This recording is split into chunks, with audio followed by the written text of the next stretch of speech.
Olá, tudo bem? Meu nome é Aldevane Araújo e eu sou autora do trabalho Pensar em Identidade e Relações Étnico-Raciais no Ensino Médio Profissionalizante. E o meu orientador é o professor Emanuel Luiz Roque Soares.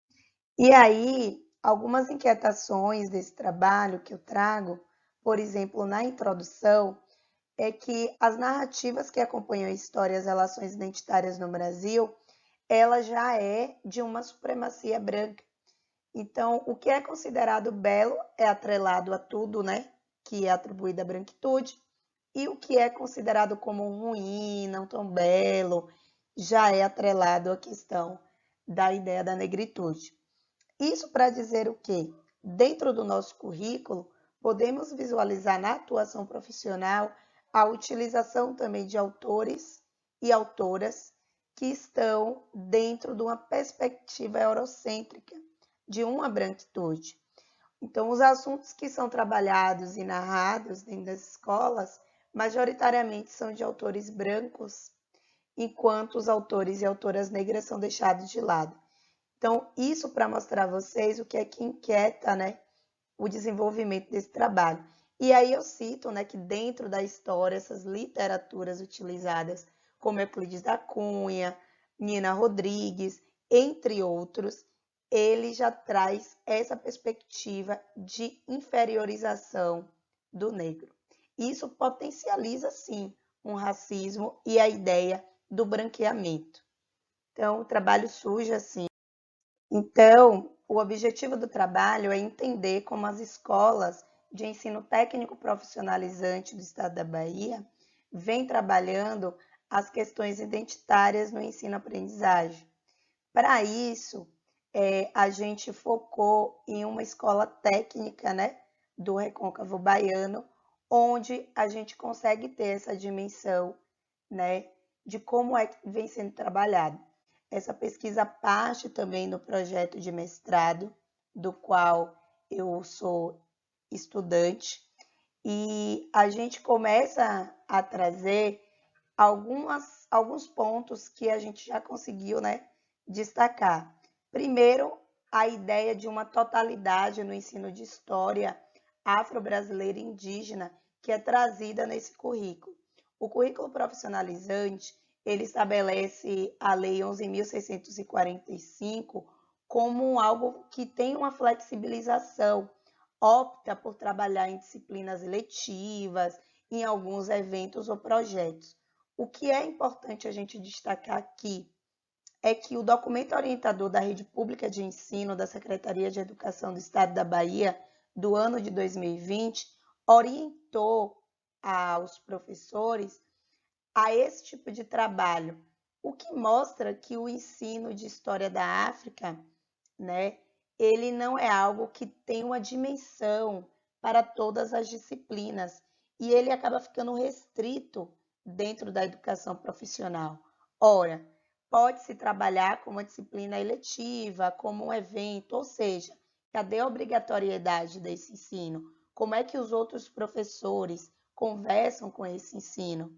Então, é nesse sentido, né, que a gente vai desenvolvendo a perspectiva de se pensar história e cultura afro-brasileira e indígena.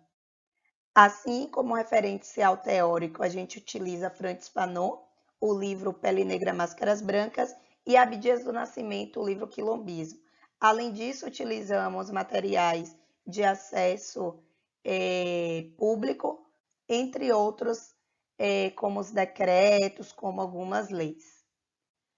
Aí, na metodologia, a gente faz a análise bibliográfica dos livros Pele Negra, Máscaras Brancas e Quilombismo, e desse documento orientador da Rede Pública de Ensino do Estado da Bahia, para a gente contextualizar como esse currículo do novo ensino médio está sendo trabalhado.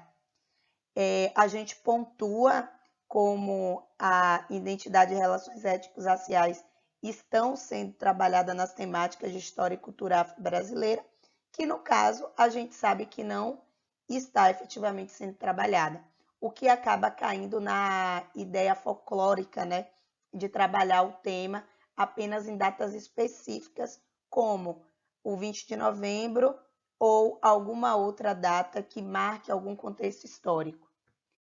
Como resultado em análise, a gente já consegue, né, ter alguma dimensão, né, de onde é que a gente vai chegar ou pode chegar de acordo com as pesquisas.